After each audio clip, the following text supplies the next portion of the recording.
A gente já trocou uma ideia e já chegou na conclusão de que a corrente da bicicleta é um item que desgasta, é um item consumível e que a gente precisa de tempos em tempos trocar essa corrente para que o conjunto de transmissão tenha longa vida. Só que até hoje eu nunca trouxe o porquê que essa parada acontece, por que que desgasta e o porquê que chega um ponto onde a gente não consegue trocar mais. E assim, tem como a gente evitar isso? Ou se não tem como evitar, tem como a gente diminuir esse processo todo e estar mais preparado para uma troca de corrente, para que uma troca de corrente não vire aquela bagunça financeira lá na frente? Então, em primeiro lugar, eu quero deixar claro o porquê que a corrente desgasta. A gente tem no conjunto de transmissão algumas peças. Se tua bike tem pé de vela triplo, duplo, tem algumas coroas. Se tua bike tem um pé de vela único, tem uma coroa ali. Mas pensa comigo, é um conjunto de peças ali que tem no teu conjunto de transmissão. Aí você vai aqui para a parte de trás, você tem o cassete ou a catraca. E aí quem toca todo mundo ali é a corrente, então é mais uma peça. Aí a gente tem também as roldanas do câmbio. João, e o câmbio dianteiro, câmbio traseiro e tudo mais? Essas peças não entram em atrito. E aí é o ponto do atrito que a gente vai conversar para começar a justificar o porquê que essas paradas desgastam. Então bora lá. O movimento de pedalar faz com que a corrente vá circulando aqui, ó, tá certo? E na hora que ela vai circulando aqui, existem duas forças que acontecem. A corrente ela engata aqui, ó, tanto na tua coroa, onde você está fazendo força e tracionando essa corrente, quanto aqui atrás nos dentes do seu cog, do seu cassete ou da sua catraca. Então a gente primeiro tem essa força de tração. E depois da tração, mas não menos importante do que a tração, a gente tem um atrito. Toda vez que a corrente encaixa aqui e sai, ou que ela troca de marcha ali atrás e sai, ela vai atritando com as peças. E mesmo aqui dentro, uma vez que ela já está encaixada aqui, na hora que você faz assim e faz assado e você aplica e tira a força, né? Você dá aquela pedalada, tira a pedalada, dá aquela pedalada, tira a pedalada. Todo esse processo, e é um processo natural que acontece durante o pedalar da gente, vai criando atrito ali entre duas peças. Se a gente for olhar individual, aqui na frente entre a minha corrente e o meu conjunto de catraca, se eu for olhar aqui atrás, é entre a minha corrente e o meu cassete, algum cog no meu cassete, ou entre a minha corrente e as minhas polias dos meus câmbios. Tudo bem? Então existem dois motivos, que são duas forças que estão exercendo desgaste na tua corrente. A força de tração, que é a força que você aplica ali na tua corrente, e também o atrito que ocorre na hora que essas peças se friccionam durante o teu pedalar. E aí a gente tem a primeira resposta para o primeiro porquê disso tudo. Por que que desgasta? Porque existem duas forças e essas duas forças vão atritar esses materiais e você vai fazer força no teu pedalar e isso vai fazer com que os metais acabem diminuindo de tamanho. Então, a primeira resposta do primeiro porquê está esclarecida. Por que que desgasta? Porque existem duas forças que vão trabalhar em cima das peças do nosso conjunto de transmissão e com o tempo essas forças vão desgastando os nossos materiais. Tendo isso em mente, o que eu posso fazer para diminuir isso e para tentar entender o que acontece e como controlar o meu desgaste? Como você vai fazer é uma questão de estratégia. Agora, o que você vai usar é isso daqui. Esse é um medidor de desgaste de corrente. Ele tem uma escala aqui.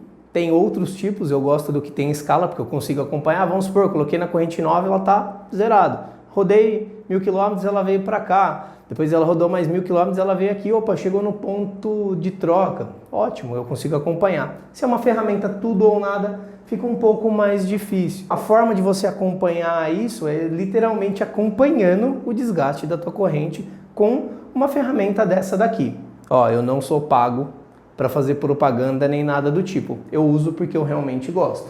E então a gente precisa entender que quem projetou esses grupos de transmissão não são bobos, né? São engenheiros lá e tudo mais. É gente qualificada que fez isso pra gente. Então o que vai acontecer? Esses caras, eles vão estudar qual que é o limite máximo que tua corrente pode desgastar. E aí você pode simplesmente tirar ela e colocar uma outra e vestir no teu grupo de transmissão sem que haja uma incompatibilidade de peças aí. Vamos deixar mais claro esse exemplo. O que acontece quando a gente desgasta uma corrente?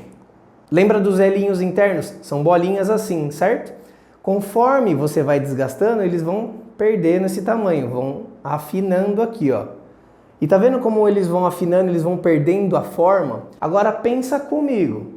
O meu cassete, ele tem uma forma que é compatível com a forma original da minha corrente, tá certo? O formato daquele elinho, daquela bolinha, que é o que encaixa no dente do meu cassete. Se eu fizer um paralelo, na coroa também tem. E aí se a minha bolinha lá, o meu elinho, foi diminuindo a ponto de mudar o shape, mudar o formato dele, esse novo formato adquirido vai ser copiado para o cassete e vai ser copiado para as coroas também. E aí a gente une os dois lados agora.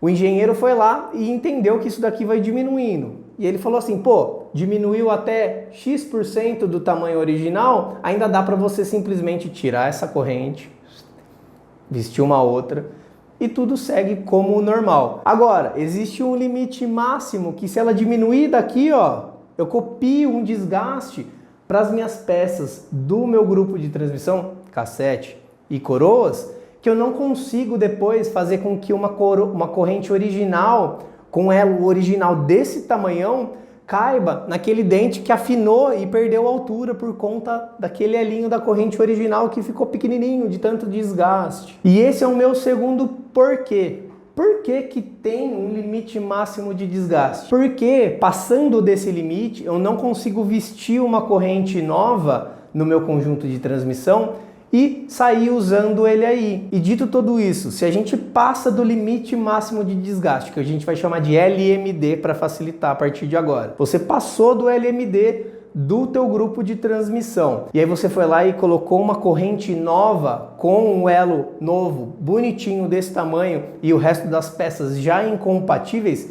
quais são as duas possibilidades que você tem? A possibilidade extrema é que esse elo é tão grande em relação ao tamanho do teu dente que abaixou e afinou tanto que o teu elo não vai mais caber aqui dentro. Na hora que você tentar fazer isso aqui girar, ele vai pular para cá. Isso é muito comum. E aí, basicamente, ou você vai ter que voltar a tua corrente antiga, rodar até acabar o teu grupo de transmissão, comprar tudo novo, ou então você vai comprar tudo novo agora e resetar o jogo, mas a gente vai falar disso mais pra frente. Ou você tem o caso 2, e o caso 2 é uma parada bizarra. Por que que é uma parada bizarra? Porque o primeiro caso, você já vai ver que não vai funcionar a tua bicicleta. Se ela não funcionar, você fala, putz, tem alguma coisa errada.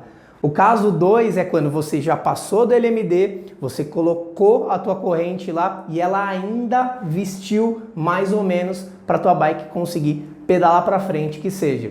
O que que acontece?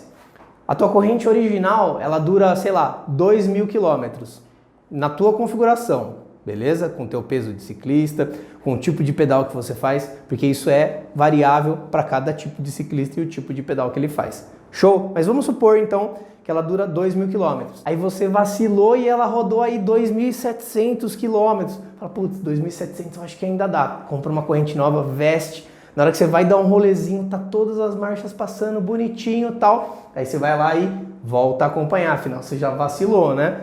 Aí você roda 500 quilômetros, a corrente acaba. Mas por que que ela acaba? Se antes ela durava 2.000 quilômetros, eu acabei de botar uma corrente nova, vestiu perfeitamente, não deu problema nenhum e ela durou 500 quilômetros. Simples, porque teu dente ali perdeu a altura. Só que ele não perdeu a altura o suficiente para o teu elo pular para fora dele. Então ele continua empurrando aqui. Só que esse dente aqui, ele já não está mais preparado para receber uma esfera desse tamanho, um elo desse tamanho. Ele está preparado para receber um desse. Ao invés da corrente copiar o desgaste para as peças do teu conjunto, é o conjunto que já está desgastado que copia esse desgaste para a corrente. Então você mata a corrente com muita facilidade. Ou seja, ao invés de você trocar a cada 2.000, você vai começar a trocar a cada 500. E esse é um exemplo hipotético. Pode ser para mais, pode ser para menos e tudo mais. Mas é basicamente o que acontece. São duas coisas que podem acontecer. A primeira é nem funcionar e a segunda é você falar assim, putz, ainda deu certo. Só que já passou. Então, as duas formas são rasgar dinheiro. E você precisa ficar atento com isso.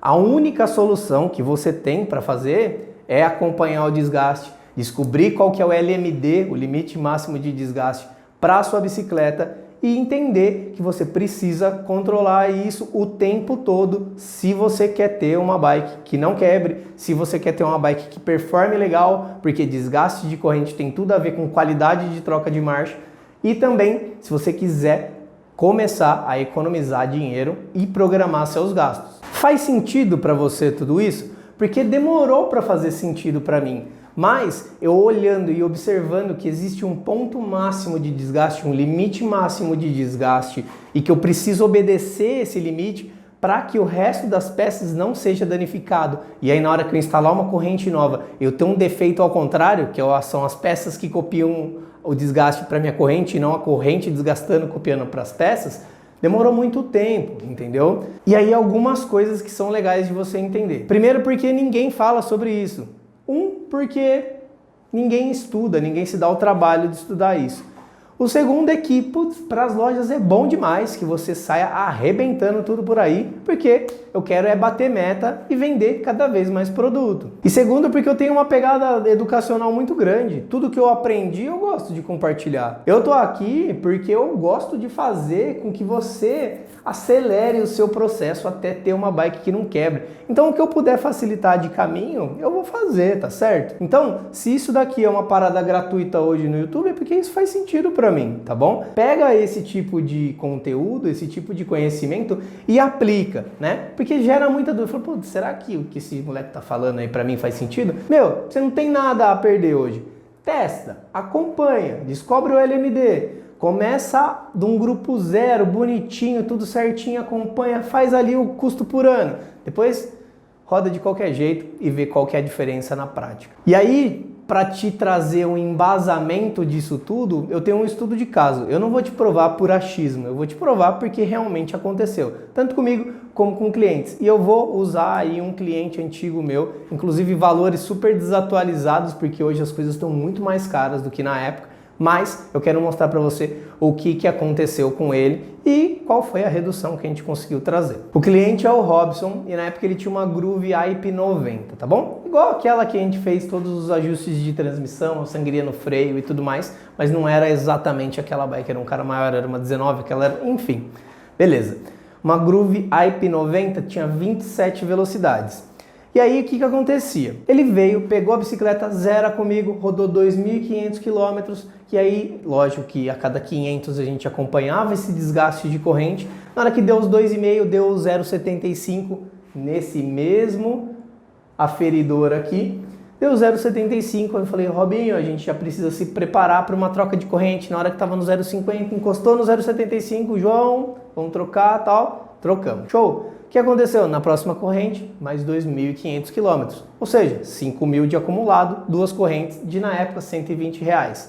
Ou seja, R$240 a cada 5.000 km. Claro que a gente está contando a troca de duas correntes aí, tá bom? Vamos contabilizar dessa forma que fica mais fácil. E aí eu acho que deu uma apertada de grana ou alguma coisa assim e ele parou de trazer a bike para mim, porque eu realmente cobrava um valor um pouquinho mais alto do que a galera e tudo bem, não tem problema. E nesse meio tempo aí ele rodou 3.000 e poucos quilômetros com a bicicleta. A primeira coisa que ele fez foi me mandar uma mensagem, falou, pô João, aconteceu isso, rodei aquela vez 2.500, agora eu rodei 3.000 e tô trocando, tudo bem, você acha que tem problema? Eu falei, cara, provavelmente se você já passou do 0,75, você tem um problema, você vai ter um problema. E aí ele foi lá, pegou o aferidor, colocou lá na corrente e deu batente, fundo de escala, mas ainda estava legalzinho. O que isso quer dizer? Ao invés de estar com 0,75 aqui, estava com 1. E aí ele falou, putz, com 1 ainda acho que dá para trocar. Foi lá, comprou a corrente e colocou lá em cima. E então ele foi lá e rodou 500 km, parou para fazer a medida, a corrente estava em 0,75. E aí ele falou, pô, mas que coisa esquisita, né? Mas como aquela vez eu troquei em 1, eu vou esperar encostar no 1 de novo. Isso deu mais 200 km, ou seja, 700 km ele rodou, visto que na primeira corrente e na segunda corrente trocada antes do LMD, ele rodou 2.500 com cada um, totalizando 5.000. E aí tudo bem, trocou mais uma corrente, e aí no final das contas ele trocou, depois de 700 km, mais uma corrente. Ou seja, 3 correntes, 700 km, e eu tô arredondando para baixo aí para ficar um pouco mais legal a ideia, tá? 700 km vezes 3, 2.100 km. Ou seja, R$360 que ele gastou para rodar 2.100 km. 400 km a menos do que a corrente original, com o grupo todo em ordem, rodaria. Começa a ver onde entra o excesso de gasto de grana aí. Pô, João, mas eu não tô entendendo o que tá acontecendo. Eu falei, Robinho, aí eu fui lá e expliquei exatamente o que tá falado aqui no começo do vídeo. E ele é, se você for entender o que tá acontecendo, o caso 2, que a corrente ainda vestiu e ele conseguiu andar. Só que ao invés de ter a durabilidade de 2.500, ela tinha 700. Pronto, acabou. Na verdade, se for parar para pensar, o 0,75 estava dando em 500 km, então era menos ainda. E aí eu falei para ele, cara, o único jeito de você resolver isso daí é você resetando o jogo. E como é que a gente reseta esse jogo? Coroas novas, corrente nova, cassete novo e par de polias novos também. E aí, qual que é a ideia? R$120 era o que poderia ter sido gasto para trocar a corrente. E foi gasto R$977. Dá uma olhada na diferença. Se a gente somar R$977 com mais R$360 das 3 correntes, dá um valor de R$1.337. Se a gente for parar para pensar, 2.100 km que ele pedalou nessa última parte aí, custou R$1.337.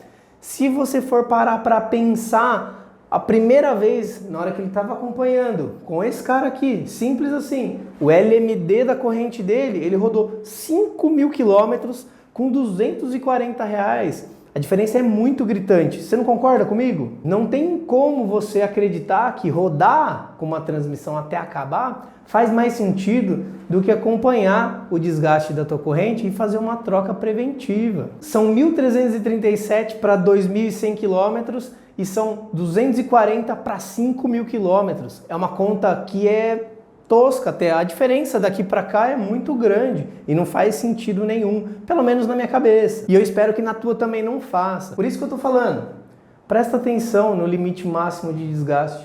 No vídeo anterior, as 5 coisas que realmente fazem a bike te odiar, o último item era a avaliação, o acompanhamento dos consumíveis da bike. Um dos consumíveis é a corrente. Começa a acompanhar isso. Planilha isso. Quer fazer um acompanhamento disso? Planilha isso. Não precisa abrir o Excel.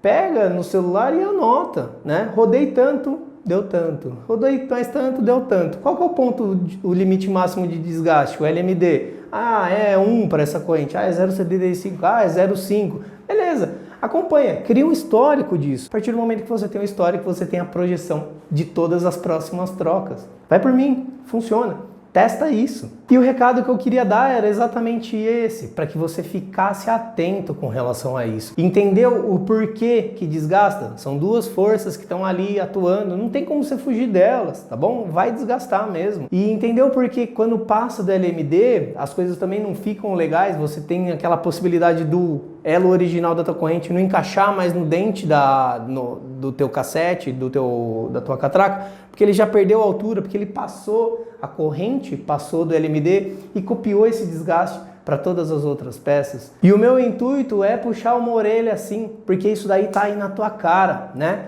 E ninguém quer te falar e ao mesmo tempo muita gente duvida. Testa, faz isso, acompanha e vem pegar essa diferença aqui, ó, que o Robinho conseguiu também. E o Robinho é um dos vários outros exemplos que a gente tem, tá bom? Muita gente, a gente troca grupo porque vacilou numa troca de corrente, tá certo? Então fica atento com relação a isso. Ó, o assunto é denso, tem um monte de explicação. Eu tenho essa cabeça meio voltada para a questão da física e tudo mais. E pode ser, por mais que eu tenha tentado falar da forma mais simples possível, pode ser que tenha ficado dúvida. E aí, se ficou, deixa aqui no comentário para mim. Ou então se você tem uma outra estratégia, tipo essa coisa de usar 2 correntes, revezando 2 correntes, que no final das contas não adianta absolutamente nada também, porque você vai ter 2 correntes, são 2 gastos para rodar a mesma coisa. Não faz sentido, né? Desde que você acompanha o LMD, você faz aí o acompanhamento disso e roda feliz, tá tudo certo. Mas se você tem um outro método para fazer isso, ou um outro acompanhamento, ou se você realmente falar, nada a ver, Mary, vou usar meu grupo aí até esfolar e tudo bem, eu gosto de gastar dinheiro, comenta aqui embaixo também, que eu quero entender qual que é o posicionamento de vocês aí, tá bom? A gente se encontra numa próxima, espero que tenha ficado claro na cabeça de vocês e que a gente alcance o quanto antes a tão desejada bike que não quebra. Valeu!